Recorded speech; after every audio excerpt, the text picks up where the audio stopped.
Great job.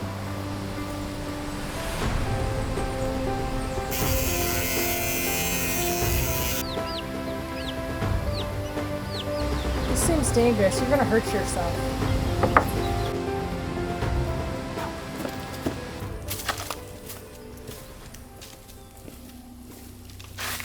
What's up, guys? Welcome back.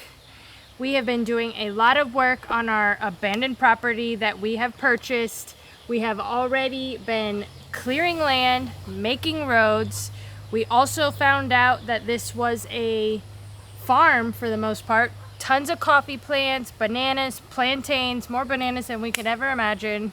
And we have also been working on our chicken coop these past few weeks. We got a little bit of a speed bump when one of our baby chicks got sick. We have also gotten a lot of chickens. We've gotten kittens, but we are gonna finish that chicken coop this week. But first we gotta go down. We're gonna do some harvesting. Are you excited? Oh yeah, and Matt wants to feed the chicks something he's gonna get off the land. Well, one of the great things about living on your dream land is that you get, food. You get food for me, food for the chicks, food for us. And unfortunately, though, is that it doesn't go on your schedule. Fruit in the field, fruit is fruiting. So I got to go get it as it comes. You got to take the time out of the day. And then I have a pretty cool thing that's been going for the chicks. The one did get sick, so I've been really trying to really nutritionalize them, get them fed, get them big and strong. So I've been introducing them to some good proteins. And I got a good hack, for farmers if you want to feed some chicks. So let's go, get excited, and let's go get it.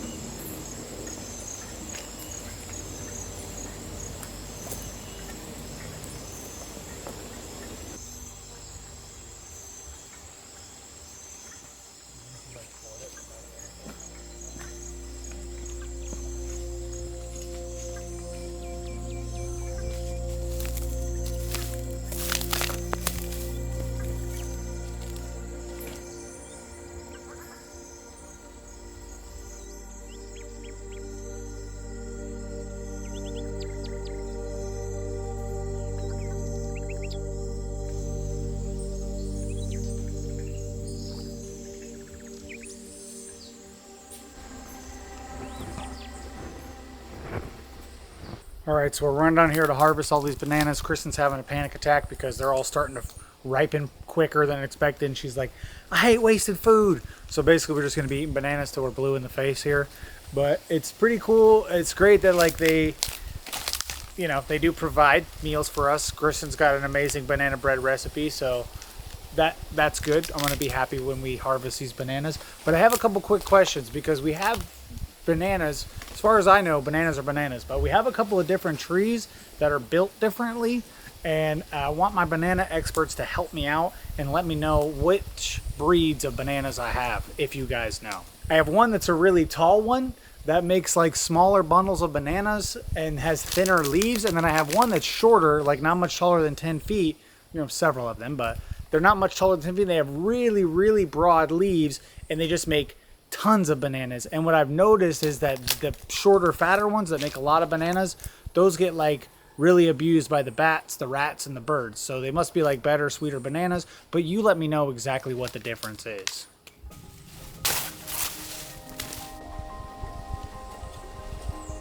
So our experience here has been that when the trees fruit and the fruit at the top gets really, really heavy, they start to fall over, like this one right here above my head. And we used to get really upset about it because we were like, oh man, all our banana trees are falling over, that sucks.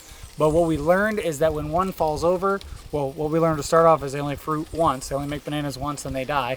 But what we did learn is that when they fall over, it spreads the seeds, and then new ones grow directly outside of these old ones, so these die and fertilize it, and the new ones can pop up and be healthy. So when you lose a banana tree, you might get 2 or 3 more in its place. But for now, we have the fat fruits that are starting to turn yellow on these, so unless we want them to go to the animals, I gotta pull this tree down a little bit and get my bundle harvested.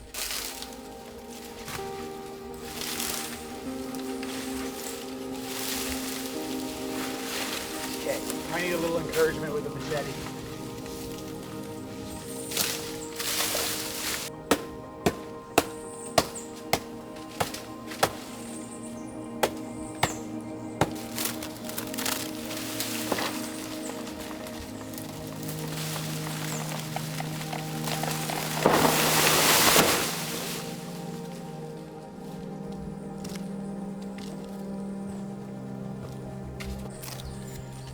That's why I was trying to slow roll them down so they don't hit the ground and explode. See, these are short, fat boys. One hell of a good banana right there.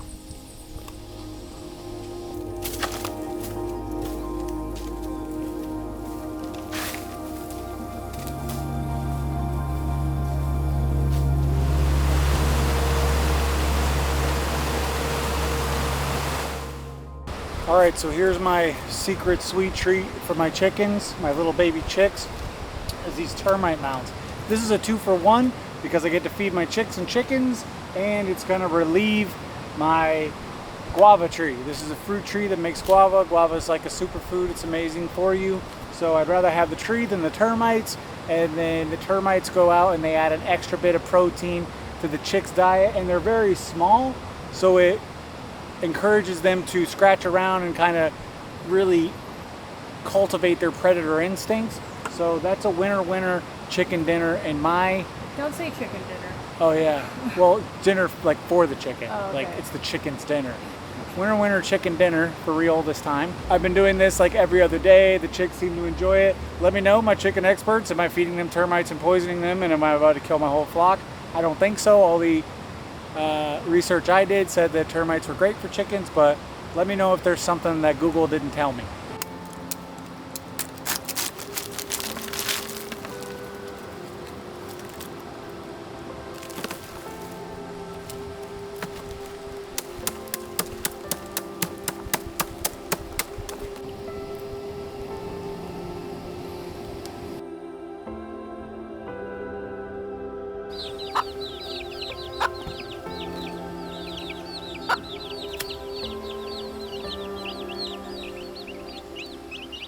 What's really good about when they're going ape over these termites is you can pet all the baby chicks, and you can even sneak and pet at Roxanne every now and again.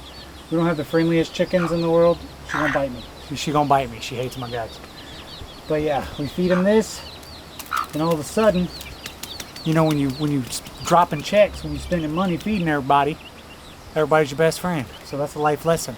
Also, I feel bad about killing these termites. Bad day for the termites. I feel the weight of that, but they were gonna hurt the tree, you know, so it's the best solution, I feel.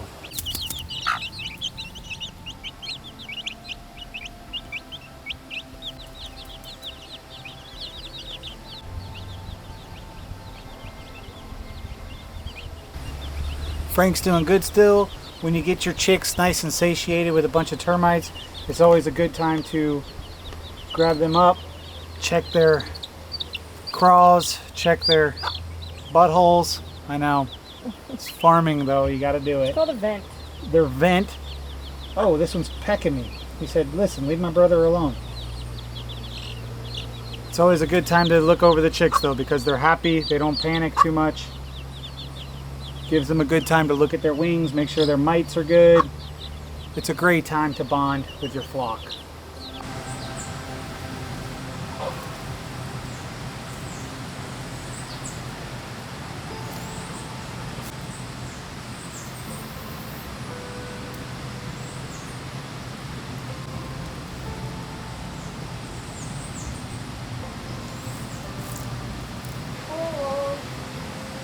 So if you've been watching the last couple videos of us building our chicken coop, you may have been wondering, where are the chickies going to lay their eggs? And they lay them in nesting boxes. If you don't know much about chicken coops, somebody invented this little wing house that goes off the side of the chicken coop. That's a nice little comfortable nesting area, and you're able to put a lid on top so that you can get to your farm fresh eggs easily. So that's what we're going to be getting into today, trying to get that accomplished.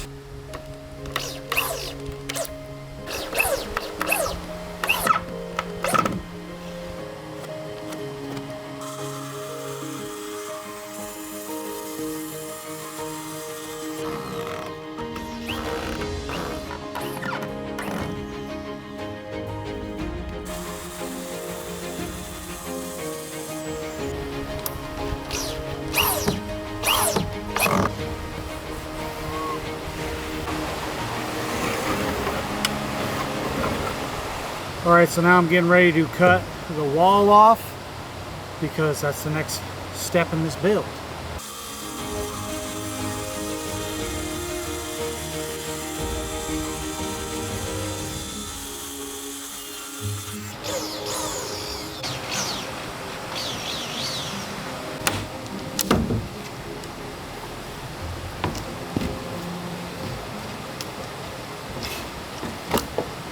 So from all the reading that I found about these laying boxes, and for the other box that I put in for Roxanne to use, just a cardboard box, they say that 1 foot by 1 foot is sufficient.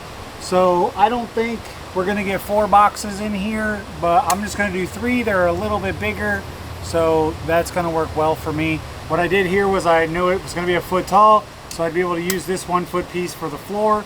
And I think it'll be nice. We're gonna break this up into 3 sections, and 3 lay boxes I think will be plenty for these birds.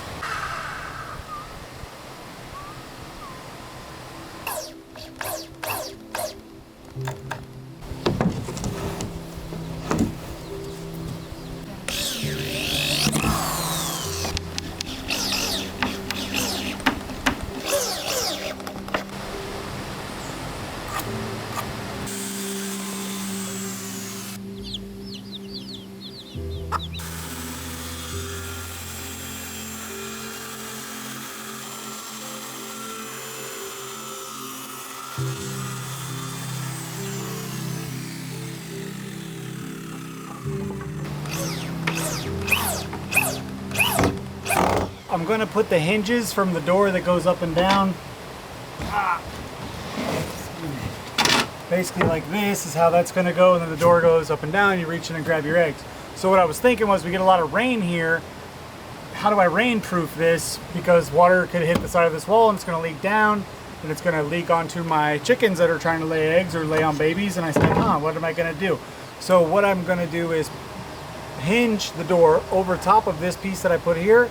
I'm going to caulk the inside this way, and what I did was I screwed it in the middle, and then I slightly gave it a little bit of an angle, so that no matter where this thing ends up, whatever kind of elevation this thing ends up on, it should drain off one side or the other if the rain's happening.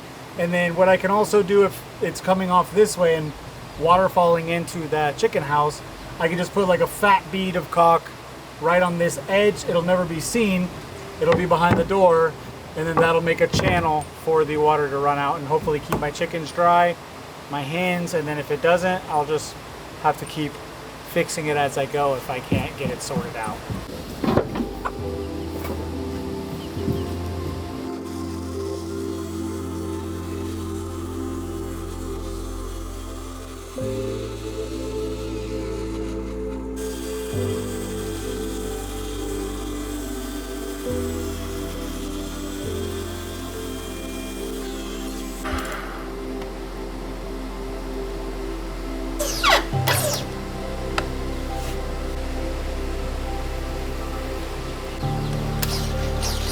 All right, so the project's coming right along. Now it's time to make my dividers, and I want this to be as airtight, not airtight, but as pest tight as I can be. No holes. I don't want no animals get in here, because one time, and the old one was a lot looser, and the one time I walked in there and a tarantula was in there, and Roxanne was tearing them up. She done tore off like 3 of his legs. So she seems to be able to kill things, but I don't want them sneaking in, maybe if she's coming down for breakfast or something, and eating one of the chicks, because I heard those tarantulas do eat baby birds.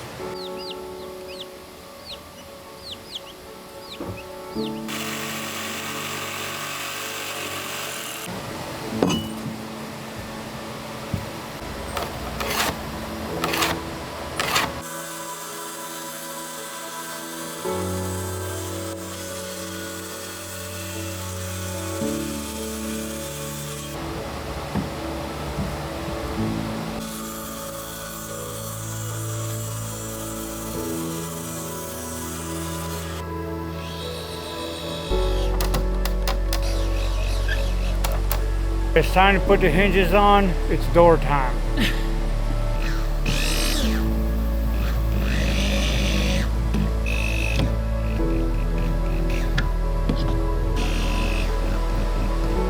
All right, Moment of truth. We're gonna do 4 hinges, but we're not gonna put them all on because, as you can see clearly, I need to paint it, so there's no use putting them all on. But let's see how it works. Let's see if I can get my farm fresh eggs in.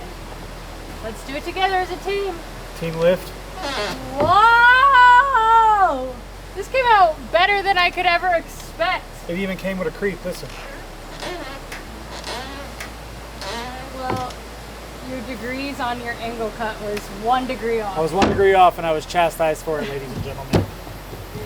Came out really good. Great job.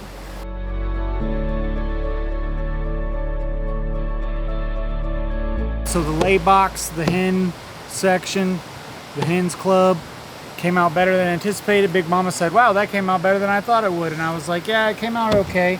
And I might have overbuilt it a little bit. It's only gonna hold up 5 or 6 chickens at a time, which only weighs, I don't know, 20 pounds. I over-engineered because I have to pick this thing up so I can lift the whole thing by the chicken box.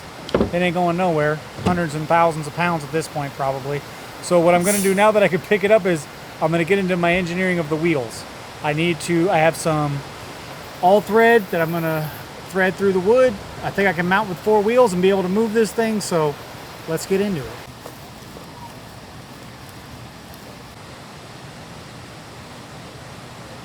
My plan is to get this big hen house on wheels so that I'll be able to move it, so that I can pick it up, slide a wheel on, roll it to wherever I gotta take it, take the wheel off, and then have it down for a little while. So it'll be a little bit easier to move. It's pretty big, so I can't just slide it around, and it's heavy. I originally thought I could do this with 2 tires. Now I think it's gonna take at least 4. But what I decided would work would be flat-free wheelbarrow tires. I got these, and I figure they'll be able to work for this, and then I'll be able to build a cart later as well that I'll be able to use these wheels for when they're not in use for the chicken coop. I'll have a nice cart to pull in plantains, all sorts of fun stuff like that. So that's my plan. Let's see if it works.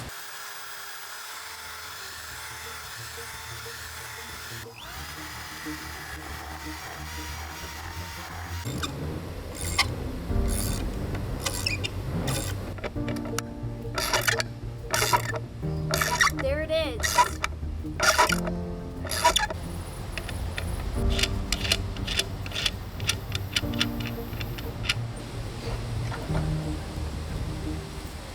One thing I just had to go through with Kristen, she had to watch me painstakingly put the nut all the way down this all thread. She says, what the heck are you doing now?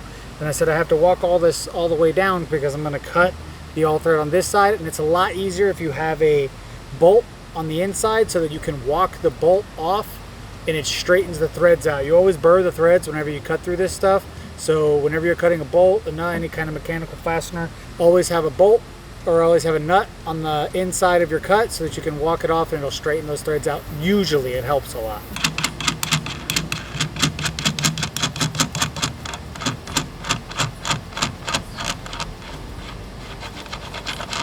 So now I'm gonna go do the other side, same basic principle. I don't wanna put the wheel on one side yet because it takes me about 30 minutes to do this, and I don't want it just sitting on that one wheel, jacking anything up, cracking anything, breaking anything. I want it to go smoothly and quickly.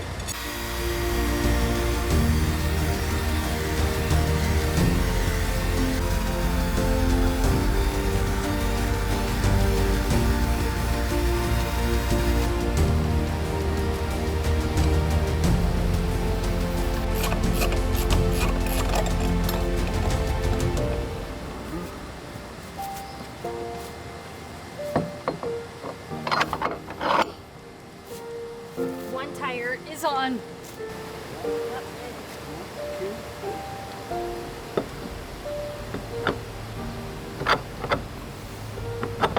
It's on.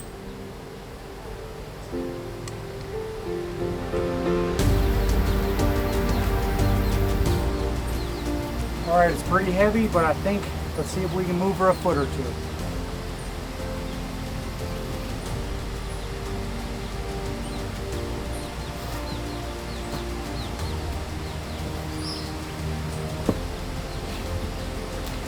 It's moving! Okay. How hard was that? It wasn't that hard.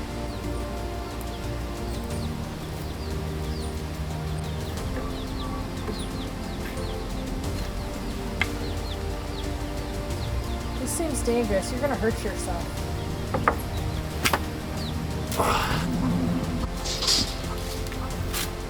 Whoa, whoa. Watch out, you're running over woods and stuff. You gotta clear the path before your wheels.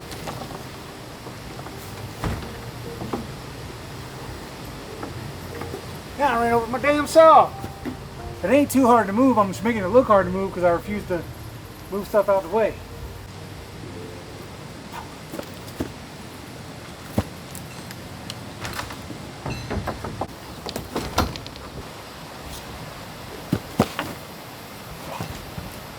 I mean, you can move it this way, you can move it like that.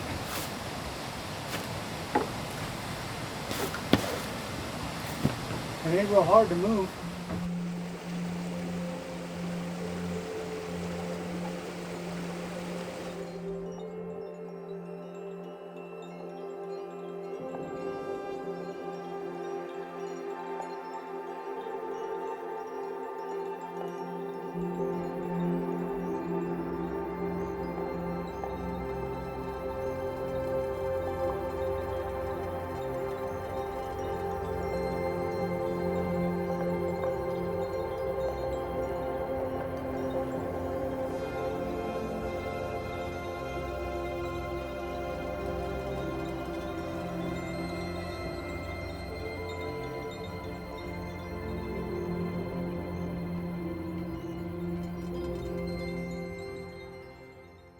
Alright, so last night we worked pretty late into the night. We got the last bit of paint on there, so hopefully there's no spots that we didn't paint.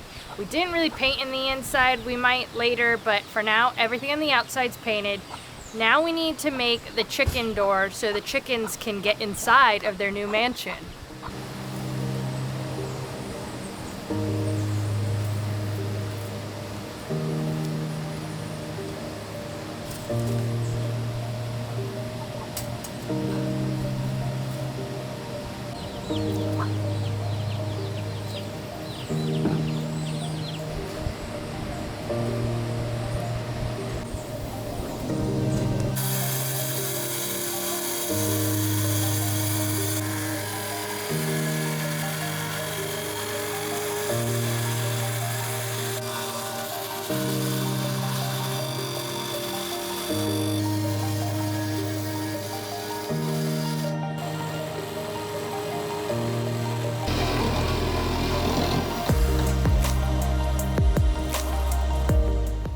So ideally in the future we want to get one of those cool automatic chicken doors that goes up and down when the roosters crow in the morning so they can come out into their run, and then we can let them free range later.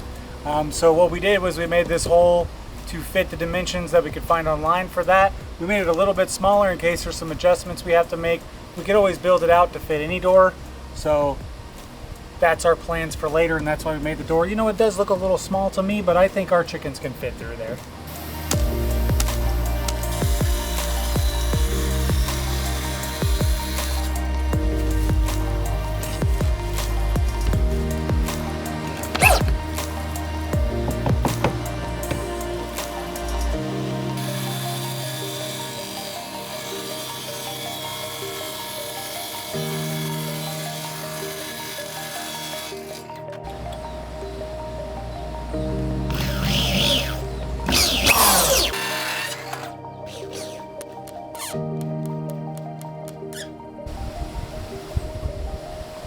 Okay, so these are our decorative touches. It's just so when Juicy comes out in the morning, he's stretching his chicken wings, he doesn't get rained on. He's got a nice little roof there to peek his head out and make sure the coast is clear.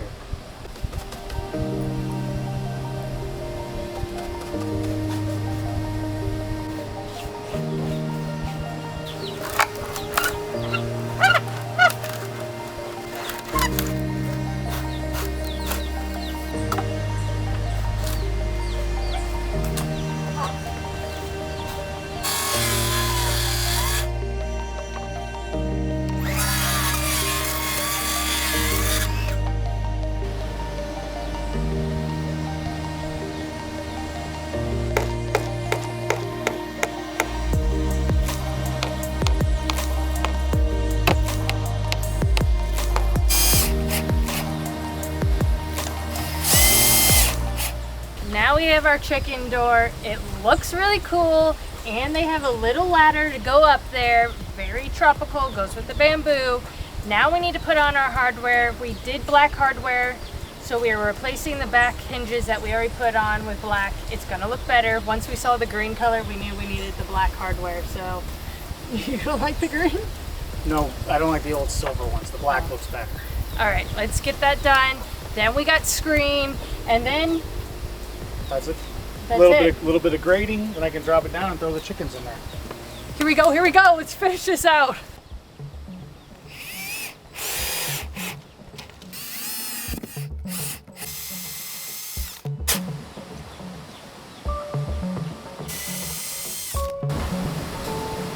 Oh yeah, boy. That's looking right.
Got a good amount of the screen on. We have a lot more to do. We were hitting some hurdles, figuring out how things should go.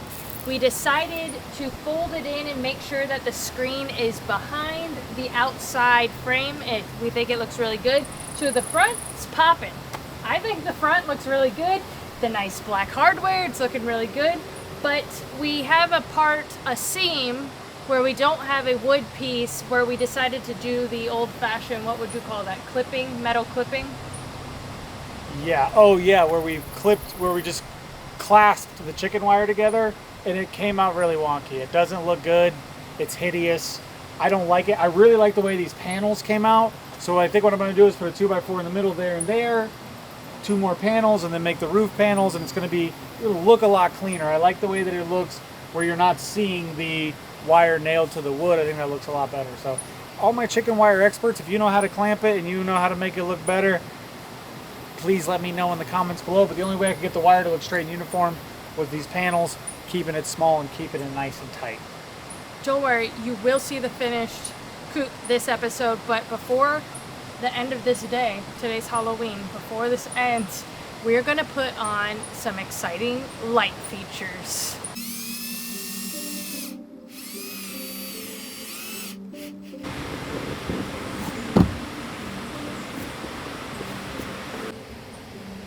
Ooh.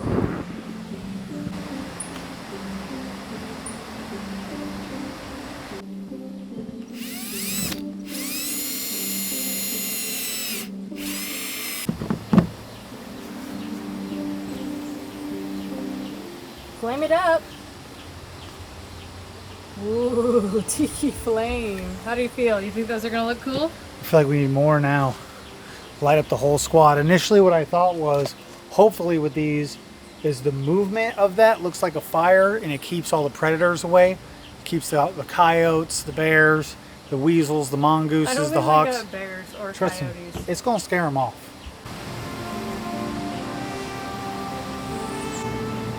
All right, so these Would look cooler if the floor was level, but we're not in our proper spot. This is just our building area.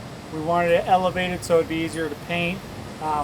So once it's better in life, that'll make a lot more sense. But right now it just looks like we fell off a mountain.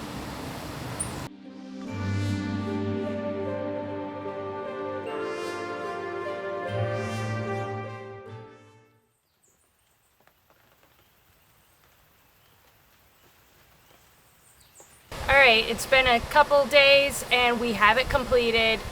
It was a long journey. This chicken coop took way more time.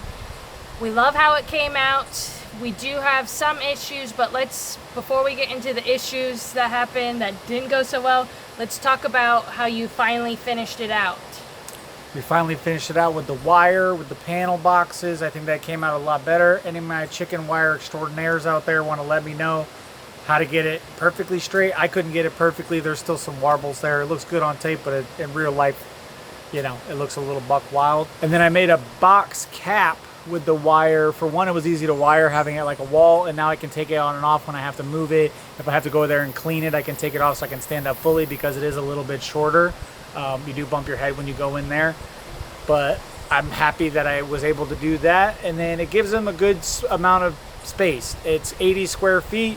So, you know, for silkies, that's a good amount. If they have to stay inside for whatever reason, you know, if we end up traveling, it'll be nice to have a good size run and a good size coop that they can stay in for 3 or 4 days while we're gone. Someone can just come in and check on them, make sure they're good. So I'm happy with it. It worked out really, really well. So thanks for watching 3 videos about a chicken coop. It took longer than we thought, so appreciate y'all being patient. Hope you enjoyed it, but it came out great. We're really happy with it. It's movable, it's sturdy, it's big. I'm excited.